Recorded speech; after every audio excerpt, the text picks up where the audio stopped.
is just 5.4, working with integrals.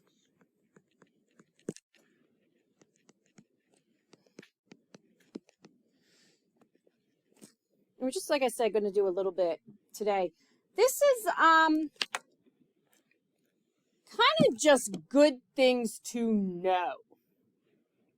All right? And we're going to start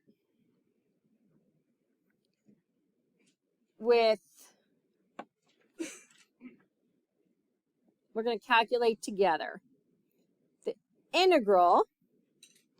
Let's make it easy, from negative pi to pi of sine x dx. So the integral from negative pi to pi of sine x dx. So if you need your calculators out, get them out.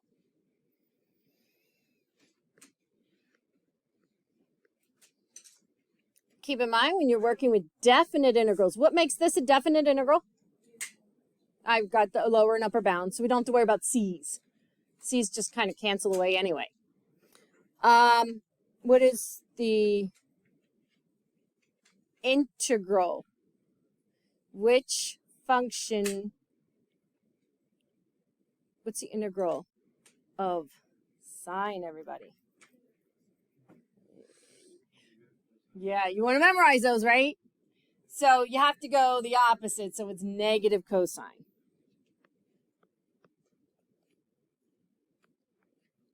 From, remember that little line we draw?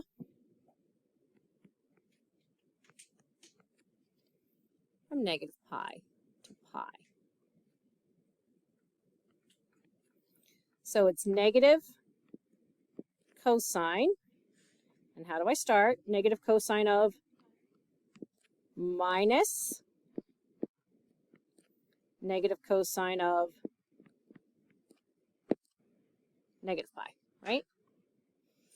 Okay.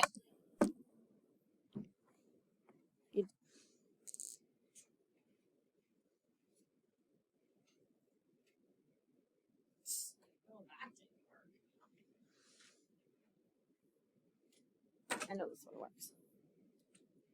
So you don't have to grab your calculator every time, right? Cosine graph. Cosine graph starts, right? If I was just going to do a little bit of the cosine graph, and then continues this way, all right, from 0 to 2 pi. So where's pi? And where's negative pi? Correct? Does that sound good? Sometimes if you do that, now you know what the values are. So let's plug them in. What is cosine of pi itself? That's minus. Everyone agree so far? Now, negative, negative, right away is a... And what's cosine of negative pi? Look at the graph. And if not, plug it into your calculator. Make sure your calculator's in radians and figure it out. What's cosine of negative pi? What's cosine of negative pi? Negative 1, right? Okay, so that is 1 minus 1, which equals 0. Okay? Makes sense? So, let's look at that for a second. What were we originally doing? What were we originally asking for?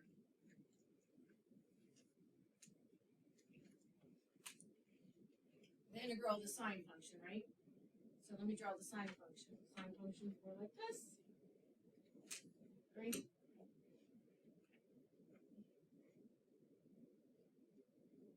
So pi is here. And negative pi is here. Not doing very well, but it's okay. What did we learn? That integrals actually represent. Our definite integrals are what? The area, right? Technically the area between the curve and the... So I'm going from negative pi to pi. not my drawing, but does that answer make sense? Because we also said that areas that are above an x-axis are actually positive, and areas below an x-axis are negative. So does it make sense? Yes, they cancel each other out. So it kind of makes sense when you think of your sine curve, right, from negative pi to pi.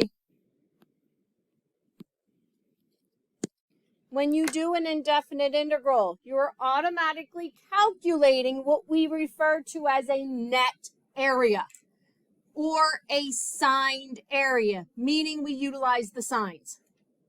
Make sense?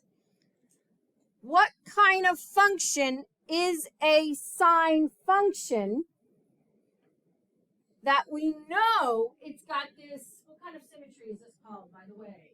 It's not even symmetry, correct? It's symmetry at the origin, which makes the original function an odd function. All right? So what do we know? Oh, sine x is an odd function, and it has origin symmetry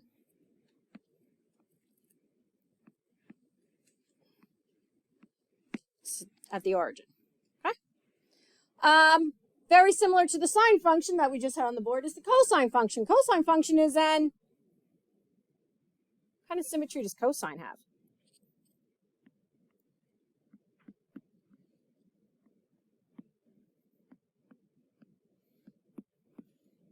Yeah, we're not going to see the same thing happen with cosine, right? That's an even one. So let's calculate cosine in the same way. Let's calculate cosine. All right, what's the integral of cosine, everybody?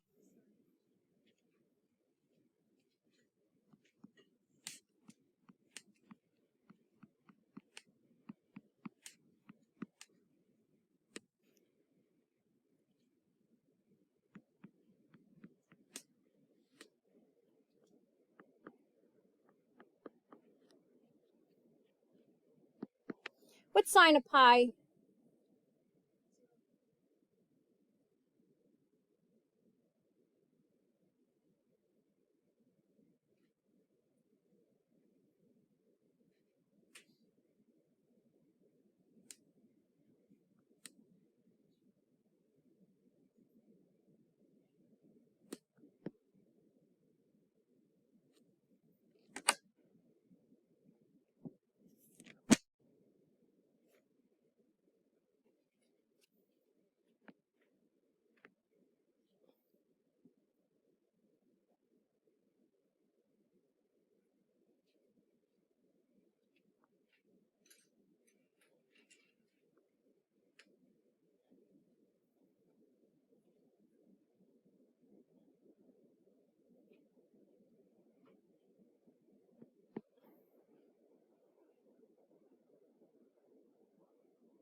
Yeah, so you got 0 to, hold on.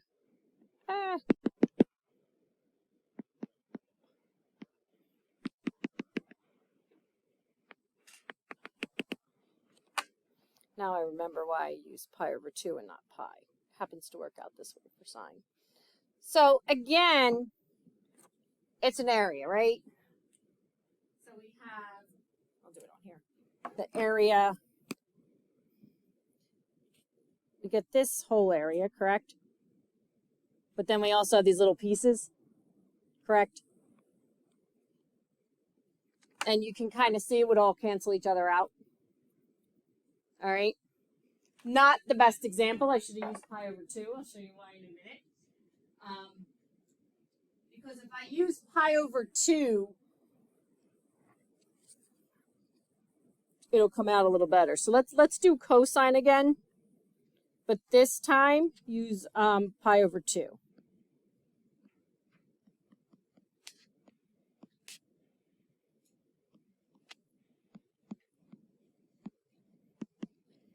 Same idea.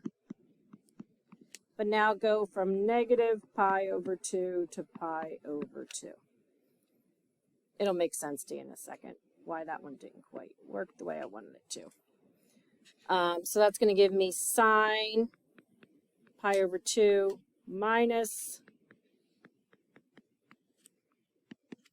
Now, what is sine of pi over 2?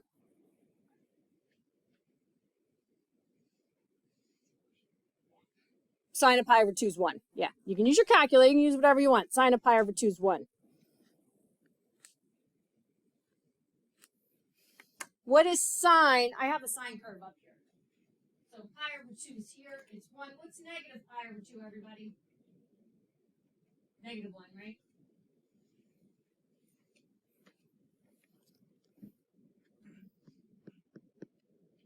And that equals 2. So what do you think if we only go, instead of going from pi to pi, I mean, pi to pi, it works. It's the same idea, but it just was a bad example to introduce it to you on, because what happens is we did enough of the curve that everything cancels out. But if we only go in our original cosine function from negative pi over 2 to pi over 2, what do you think? Sorry.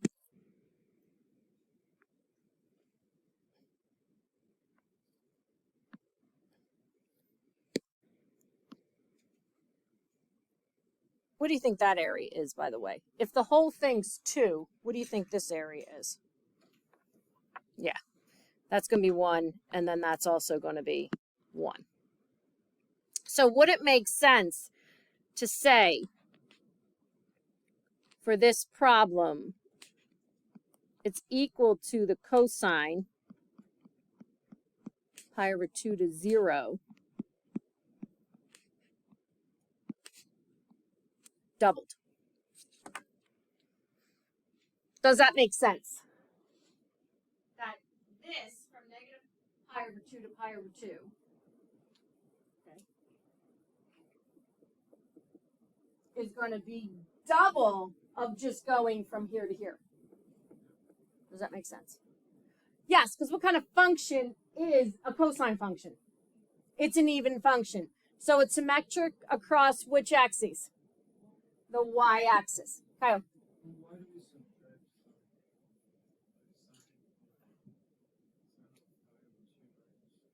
Here? Oh, that's a definition of your definite integral. The definition is you take the upper bound minus the lower bound. We did that at the end of, that was part of last class. We went through the whole triangles, and then the fundamental theorem of calculus actually tells us it's just if your integral goes from A to B, right? Correct? This was the, so I'm going to call, when I take the integral, I'm going to call it capital F as the function above it. It's actually equal to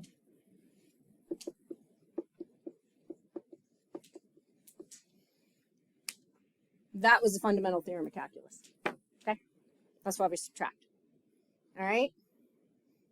So basically, this is what we get from even and odd functions. Okay. For those two graphs, is that also, if you were to ask the symmetry, it's symmetry at the origin? Or is that different? So symmetry at the origin are your odd functions that look like this, right? That's symmetry at the origin. That's why I do like to use sine and cosine, because one is clearly an odd function. So sine is what we would consider odd, and then cosine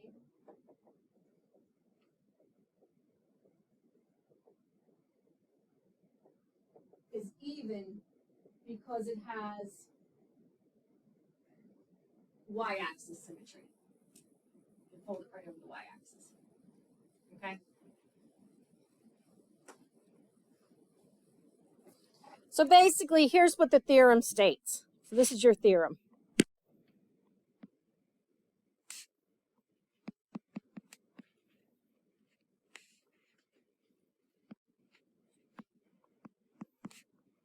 let A be a positive real number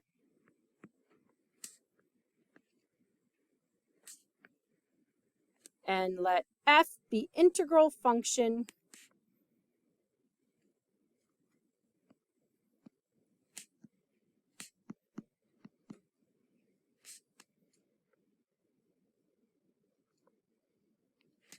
the word is, I'm sorry, that's really sloppy. The word is integrable. Meaning the function can be integrated. I just have a hard time saying integrable. The function can be integrated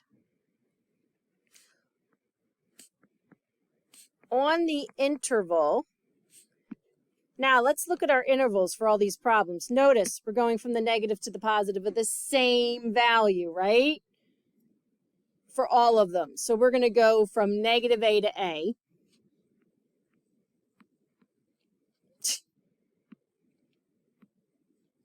From negative A to A. Then, first, if F is even, so I want you to think of the cosine function. If F is even, then the integral from negative A to A of F of x dx equals 2 times, and they're going to keep it easy and not use any negatives and go 0 to A of F of x dx. So what does that mean? If you know you are working with an even function and you're going from the negative to the positive value, the opposite, your limits, your upper and lower bounds are opposite values of each other, you can probably save yourself some time by just going from 0 to A. That's all. Do you have to do this? No. But as you integrate more and more throughout your classes in calculus, it could come in handy. Because it's always easy to plug in 0 to anything. Okay? The flip side of that is if F is odd.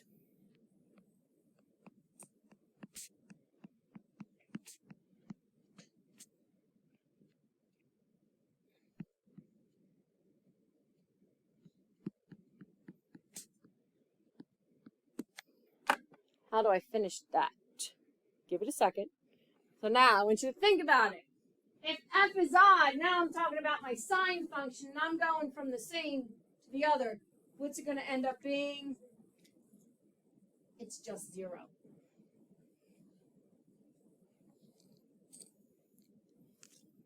It's just 0. Okay, so again, it's something that, so yeah, here's the deal. Am I going to put a problem on the test where you literally have to do no work if you recognize it and the answer is just 0? But you got to recognize it, right? This is the one time. I don't need work. You can just look at it and be like, that's an odd function. What you might need to do for yourself is check that it's an odd or even function, correct? How do you check if a function is odd or even? Do you remember what to do? What do? You plug something in. What do I plug in, everybody? Yep. So this works for any function. So for example, let's suppose I gave this to you on the test. Integrate negative 10 to 10 of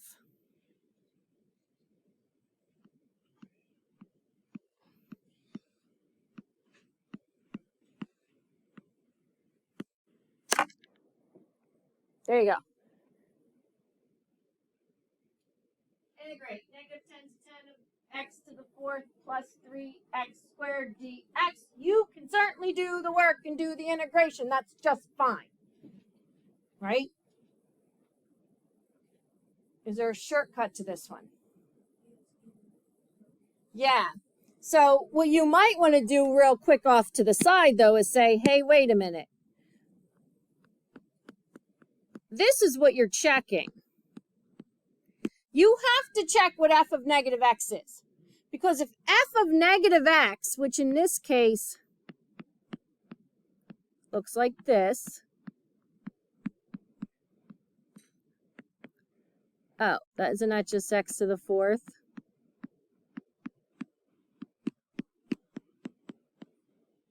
Right? That's what you're checking for. If this holds, it's an even function. The other thing is, am I going from negative a to a? Yes, I am. So what's the answer to this one? Yeah, you gotta be careful. So it's not 0, right? But instead of plugging in both 10 and negative 10, which could get cumbersome, right? What can I do? I can say, ooh, let me do twice 0 to 10, and then I only have to do one set of calculations. That's what it does for you. I'm not going to mark you wrong if you do the whole thing, get the right answer. But it's nice to recognize these. But don't assume it's 0. In order for it to be 0, it had to be an odd function, which we'll do in a second. So this one is, but it's still easier to do, right?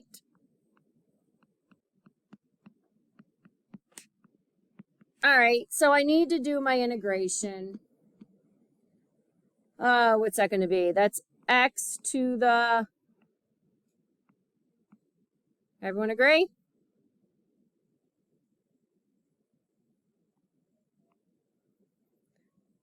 That one ends up just being x cubed, correct? Make sure everyone agrees. Why is it just x cubed? Yeah, because I'm actually taking it, it's 3x cubed divided by 3. 3's cancel. So it's just x cubed. And now I got it. Now I only have to go from... Okay, because if I did the other way, I had to plug more in. I just had to plug more 10s in. So that means it's just, forget the 0. The 0 is going to cancel away. So it's just 2 times...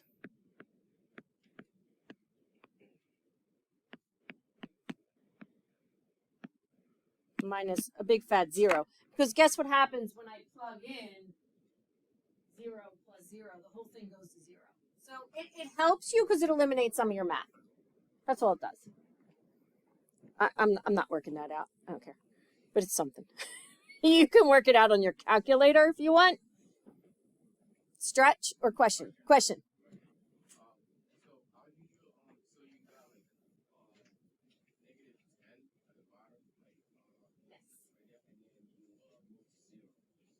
Yes, so I used the idea that comes from our even functions that says, well, if I just do this piece, since I want this whole thing, it's going to be double this.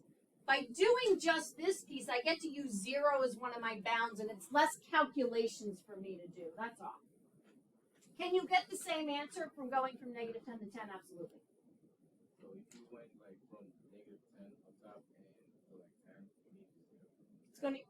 it's going to give you whatever value we get from here. It's not going to give you 0 because this one doesn't go to 0. I decided, well, let's double just going from 0 to 10. When I get over here, I got to plug in my 10, right? I get this. I have minus 0 because when I plug in 0 to here and 0 to there, the whole thing goes to 0. That's what's nice about splitting it and starting at 0. You have less calculations. Now, it's even better if it's an odd function.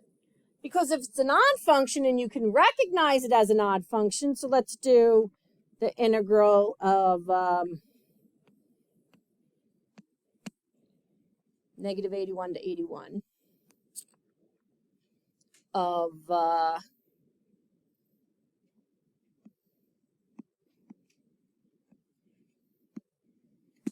dx.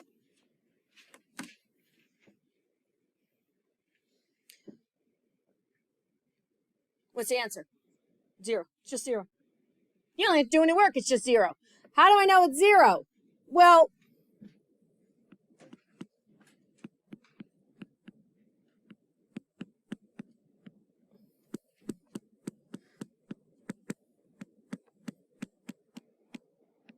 you got to know your odd and even functions, right? For this to work and for this to be useful to you, you got to know those odd and even functions.